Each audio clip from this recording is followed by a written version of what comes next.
बच्चों, आज हम एक्सरसाइज 5.1 सॉल्व करेंगे। 5.1 में जो सवाल है उसमें से फॉर एग्जाम्पल के लिए एक सवाल को हम सॉल्व करके आपको बता रहे हैं। सवाल number 1, for example 16 - 12 divide 4 multiply 3 + 1। अब आप देख रहे हैं ये सवाल जो हम नोट किए हैं, इस सवाल में सारे सिंबल है, माइनस भी है, डिवाइड भी है, मल्टीप्लाई भी है और प्लस भी है। अब ये सवाल कन्फ्यूजन यहाँ ये उत्पन्न कर रहा है कि किस सिंबल को सबसे पहले हम हल करेंगे। तो इस तरह के सवाल को सॉल्व करने के लिए एक रूल है जो है बर्डमास रूल है, उसका नाम है बर्डमास।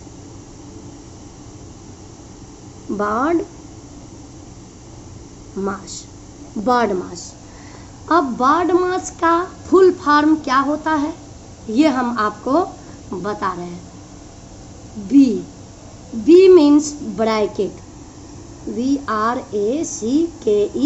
ब्रैकेट, यानी बी सबसे पहले, अगर इसमें ब्रैकेट नहीं है लेकिन ध्यान देंगे अगर इस तरह का सारे सिंबल है सवाल में और फिर ब्रैकेट में भी है तो सबसे पहले ब्रैकेट का सॉल्व करेंगे। फिर उसके बाद आता है O equal to order, ORDER order.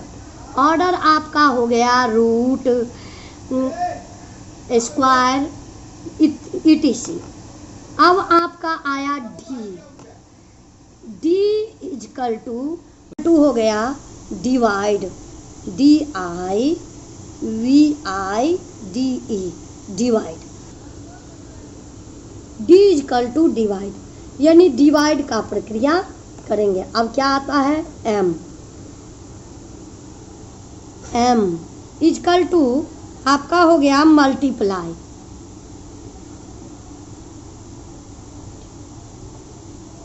Multiply, अब क्या हो गया A इक्वल टू ऐड,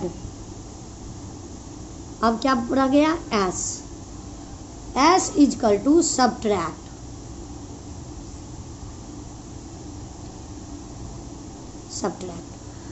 अब बर्डमास का फुल मीनिंग आपको पता चल गया, वन वर्ड का हमने मीनिंग बता दिया।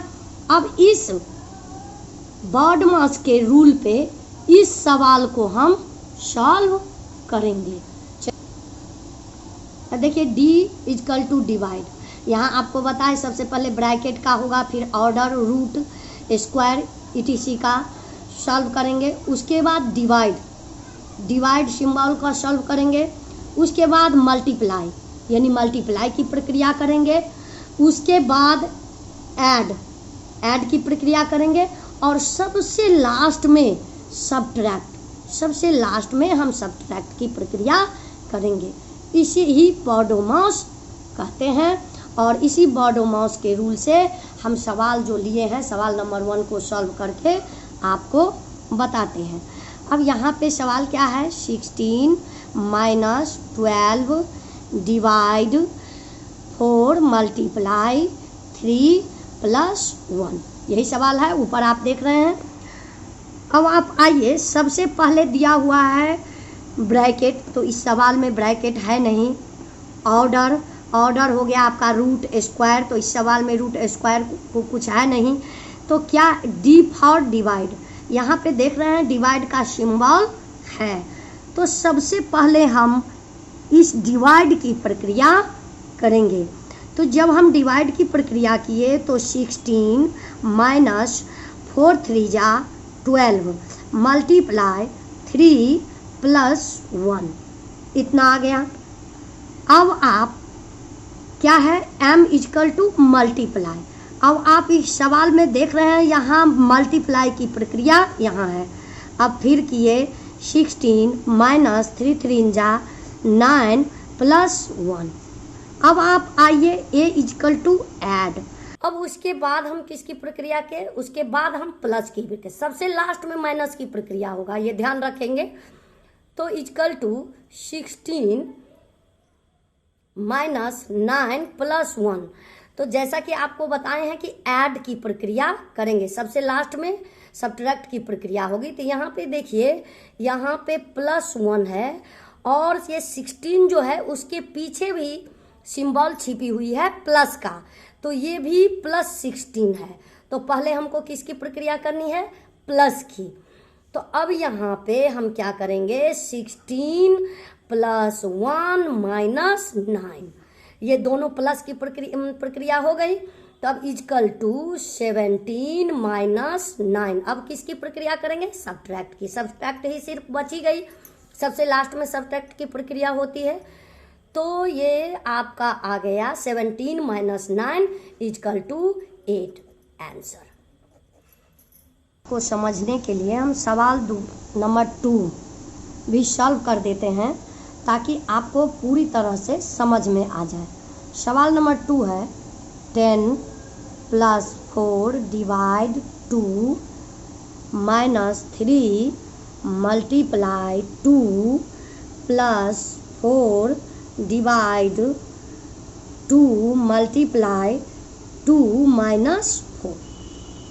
अब आप रूल आपको समझा ही दिए, तो देखिए रूल जो आपको समझाए थे, पहला ब्रैकेट, तो इसमें ब्रैकेट है नहीं सवाल में। फिर आपको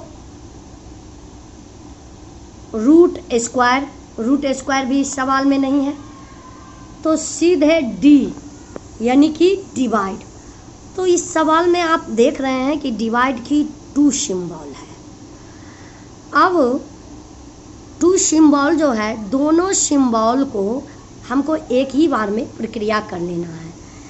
देखिए 10 + 2 × 2 = 4 यानी 2 - 3 × 2 + 2 × 2 = 4 × 2 - 4। अब क्या है, डी के बाद क्या आता है, m = मल्टीप्लाई। तो अब यहाँ पे मल्टीप्लाई भी सेम, ऊपर जैसे डिवाइड की 2 सिंबल 2 था, वैसे मल्टीप्लाई की भी सिंबल 2 है, और बोथ सिंबल का प्रक्रिया हम एक ही साथ करेंगे। तो 10 + 2 - 3 × 2 = 6 + 2 × 2 = 4 - 4। अब क्या बच गया, अब आपका बच गया a = ऐड का सिंबल भी एक है। अब यहाँ पे देखिए 10 + 2, आपको यहाँ बता दें कि यहाँ ऐड की प्रक्रिया जो है वो एक ही बार होगा। क्यों यहाँ भी आपको ऐड दिख रहा होगा, लेकिन ये ऐड जो है, ये देखिए 6 के पीछे माइनस है और 4 के पीछे प्लस है, इसलिए यहाँ ऐड की प्रक्रिया एक ही बार होगा। और यहाँ पे करते हैं 10 + 2 यानी कि 12, और ये -6 में से +4, आपको जैसे सब्ट्रैक्ट हमने बताया कि -6 यानी कि 4 रुपीज़ आमदनी है और 6 रुपीज़ खर्चा है। यहाँ पे आपका आ गया -2, और ये आपका यहाँ पे है ही -4। अब आप फिर अब लास्ट में क्या बचा है, सब्ट्रैक्ट, S = सब्ट्रैक्ट। तो सब्ट्रैक्ट की प्रक्रिया किए तो आपका हो गया 12, और ये माइनस और ये माइनस, दोनों माइनस को हम इकट्ठा करके ऐड कर लिए तो -6। अब इस आपका आंसर आ गया 6 आपका आंसर है। ऑड मास तो हम समझा दिए, लेकिन यहाँ पे पहला रूल आपको ऑड मास समझा दिए, लेकिन कुछ और रूल्स है। रूल्स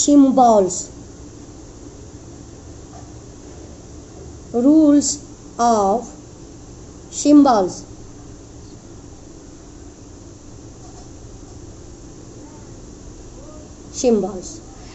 अब सिंबल्स आप जानते ही होंगे, प्लस माइनस मल्टीप्लाई, यही सिंबल्स है। अब आप देखिए किस सिंबल को किस सिंबल से मल्टीप्लाई करेंगे, चाहे ऐड करेंगे, चाहे डिवाइड करेंगे, तो कौन सा एक न्यू सिंबल बनेगा। तो हम आपको पहला बता दें कि माइनस मल्टीप्लाई माइनस, अगर हम माइनस को माइनस से मल्टीप्लाई करेंगे तो न्यू सिंबल प्लस मिलेगा मुझे। जैसे फॉर एग्जाम्पल -3 मल्टीप्लाई -4, तो यहाँ पे माइनस नहीं होगा, ये जब 3 और 4 को मल्टीप्लाई करेंगे तो यहाँ हम सिंबल का भी मल्टीप्लाई करेंगे, यानी कि इक्वल टू यहाँ पे 12 + 12 होगा। यहाँ हम ये प्लस लिखेंगे नहीं, ये हम आपको समझाने के लिए बता दिए हैं, ये छिपी रहती है लेकिन ये समझाने के लिए हम बताए हैं आपको। तो सिंबल का भी मल्टीप्लाई होगा, तो यहाँ न्यू सिंबल क्या आ गया, प्लस, इसका ध्यान रखेंगे। अब देखिए बी, यानी माइनस मल्टीप्लाई प्लस, ये क्या हो जाएगा, माइनस, नया सिंबल यहाँ पे क्या मिला, माइनस। फॉर एग्जाम्पल -2 मल्टीप्लाई, यहाँ प्लस हम आपको बता चुके हैं कि छिपा रहता है, अगर हम 3 दे देते हैं, यहाँ 2 सिंबल तो हो नहीं सकता, प्लस है लेकिन छिपी हुई है, तो यहाँ इक्वल टू आपका हो जाएगा -6। यहाँ तक आपको समझ में आ गया। अब आप सी में देखिए बता रहे हैं प्लस मल्टीप्लाई माइनस, अब यहाँ पे हमको न्यू सिंबल क्या मिला, माइनस। इसको भी फॉर एग्जाम्पल के साथ समझेंगे। जैसे 2 मल्टीप्लाई -4, यहाँ इक्वल टू क्या हो गया, देखिए जैसे कि आपको हमने ऊपर बताया था कि प्लस छिपा, देखिए यहाँ पे प्लस का सिंबल नहीं दिया हुआ है, लेकिन ये है क्या, +2। अब देखिए यहाँ क्या हो जाएगा, -8। अब आपको ये समझ में आ गया होगा कि न्यू सिंबल क्यों मिला। अब आप देखिए D, minus multiply minus equal two plus, new symbol क्या मिला, प्लस। ये आपको हम ऊपर भी बता चुके हैं। अब आप फॉर एग्जाम्पल फिर देख लीजिए, 6 मल्टीप्लाई -4 इक्वल टू आपका ये अंक डिजिट को तो हम मल्टीप्लाई किए ही, सिंबल का भी मल्टीप्लाई हो जाएगा, यहाँ पे आपका हो जाएगा 24। ये सिंबल समझना बहुत ज़रूरी है कि कौन से सिंबल को किस सिंबल से मल्टीप्लाई करेंगे तो न्यू सिंबल मुझे मिलेगा। अब आज हमको उम्मीद है कि आपको सवाल समझ में आ गई होगी। बाकी जितना सवाल है एक्सरसाइज 5.1 में जितनी सब क्वेश्चन है वो आप HW में नोटबुक में नीट एंड क्लीन से सॉल्व करेंगे।